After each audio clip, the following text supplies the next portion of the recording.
Kasi ano po dito sa bahay, gusto na po nilang magtira dito. Kaso lang nga po, nandito pa yung ano po, biyanan. Yun lang po yung ano ko. Salamat po talaga. May pambili na po kami ng yero at saka yung pako. Ganun ba kahirap talaga kitain yung, halimbawa, yung 10,000, gaano katagal kitain dito yun? Mahirap po kumita ng pera dito sa amin. Kasi ano po, yung halimbawa yung walis, sa isang ano lang po, 1 year lang po. Namumulaklak, ganyan. Tapos, kung minsan po wala pong magpatrabaho, ganyan din. Ang buhay namin, minsan wala, minsan meron. Magtiis na lang kami kung anong meron sa amin. Paano kayo bibili ng bigas doon sa baba rin? May motor naman din Motor po. Opo. talaga. Pag nagsaing kayo, ilang ka salmon sa inyong bahay? 2 po, minsan 3. Kung may mga ano po, pamangkin po na pumunta yung mga kapatid po niya. Pumupunta dito, minsan 3 supa po ganyan niluluto po namin. Magkano per kilo bigas binibili nyo rito? Tag 60 na po yung kilo. Mahal na. Opo. Ang hirap po ng buhay sa amin. Mahirap. Sa amin, opo. Lalo na po, yung pinagkitaan po namin sa 1 taon lang po. Namumulak yung yung walis. Wala na po kaming ibang source sa income po namin. Yun lang po kasi yung mga tanim sa aming Kaya sana hindi magkasakit, no? Opo. Ipag-pray lang natin lahat, ate, ha? Tama yan. Pagka may problema, iiyak lang natin, tawag lang natin kay God. Opo. After that, strong ulit. Minsan nga po, nagsusurrender na po ako. Sabi po ng asawa ko, huwag kang mag-surrender kasi ikaw lang po yung inaasahan ko na mag-alaga. Ganyan.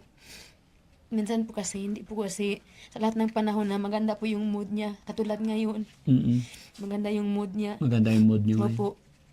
Pero a lot of time, war freak siya. Oo, ganyan po. Laban lang tayo, gaya ng sinabi ng asawa mo, no? Opo. Gaano mo ba, syempre, di ba, hindi biro-biro yung ginagawa mong pag-aalaga. Sabi mo, minsan parang mag-surrender ka na. Gaano mo kamahal ang biyanan mo? Katulad din po ng pagmamahal ko sa asawa ko. Ganyan din po yung pagmamahal ko sa biyanan ko.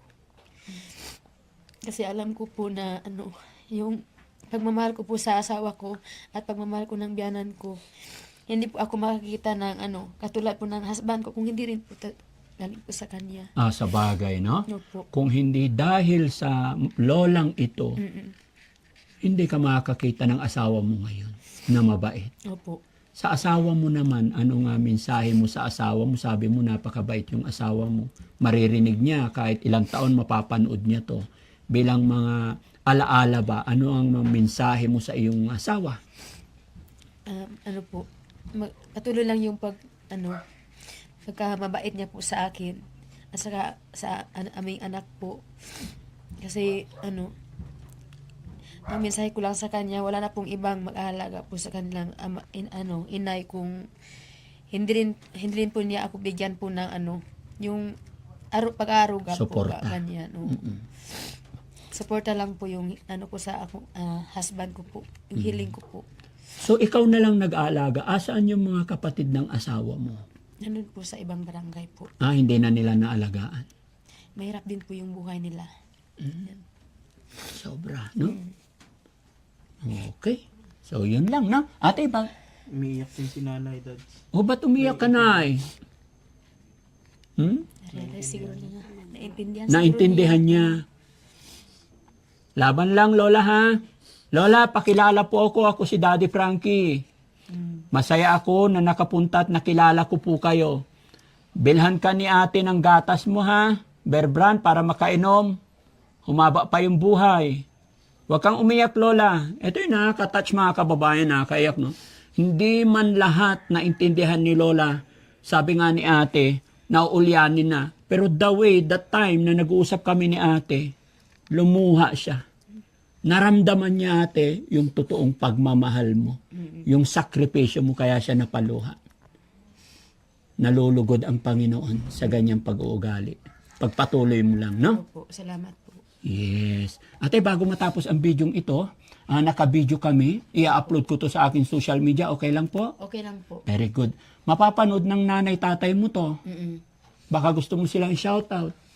Shout out po sa aking mga mga kapitbahay po.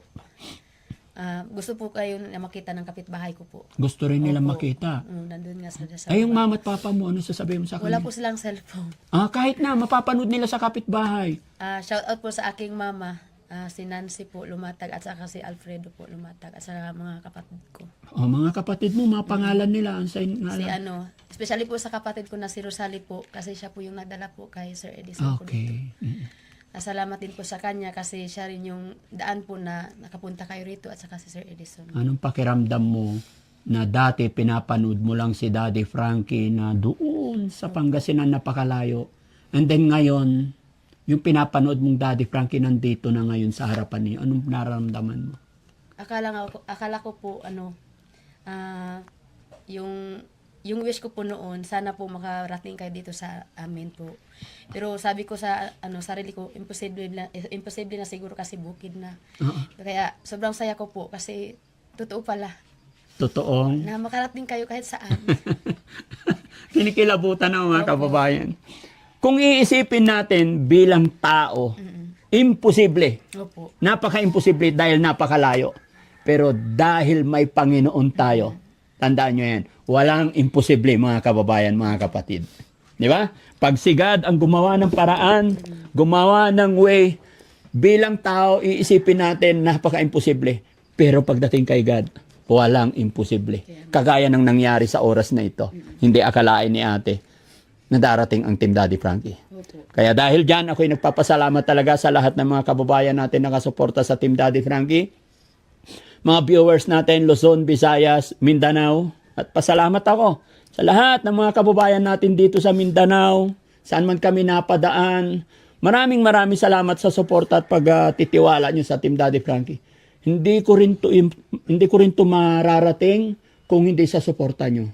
At higit sa lahat, kay Sir Butete, sa lahat po na sumusuporta.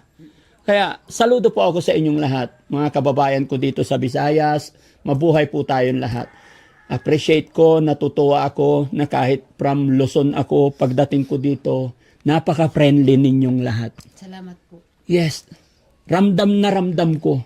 Sa totoo lang, ate, honestly, mga kababayan, bago ako umalis doon sa Luzon, sabi nila, Daddy Frankie, mag-iingat ka. Huwag kang iinom, huwag kang kakain ng mga iaalok nilang pagkain. Pero pagdating ko dito, hindi ko matiis. Dahil first meet pa lang nararamdaman ko na yung kabutihan. Kagaya ng napuntahan na yung matanda na karaan. Naipagkwentuhan kami, ulam niya, gulay, tsaka kanin lamig. Inalok kami dalawa ni Jessie. Hindi ko matiis na hindi tanggapin yung blessing na binigay niya. Kaya sabi ko, kain din ako. Ayaw ko kasi makasakit, ayaw kong masaktan din yung damdamin. Kaya napakabait din nila dito mga kababayan, no? Kaya maraming salamat po sa inyo lahat mga kababayan. Gaya ng aking sinabi, Luzon, Visayas, Mindanao, thank you so much. Ganon din po sa mga kababayan natin na nasa ibang bansa, mga kababayan natin, OFW especially, nagiging libangan din nilang panunood sa Team Daddy Frankie. Salamat po. Kay Sir Butete, halika rito, ako'y magpapasalamat din sa'yo para mapagpaalam tayo, no? Okay. Ayan. Ma'am, thank you so much. Sana patuloy nyo po kaming suportahan, hindi lang ako, ganon din kay Sir Butete, no? Ganon din sa mga kamag-anakan natin dito. At loobin ng Panginoon na sana makabalik pa kami. Opo.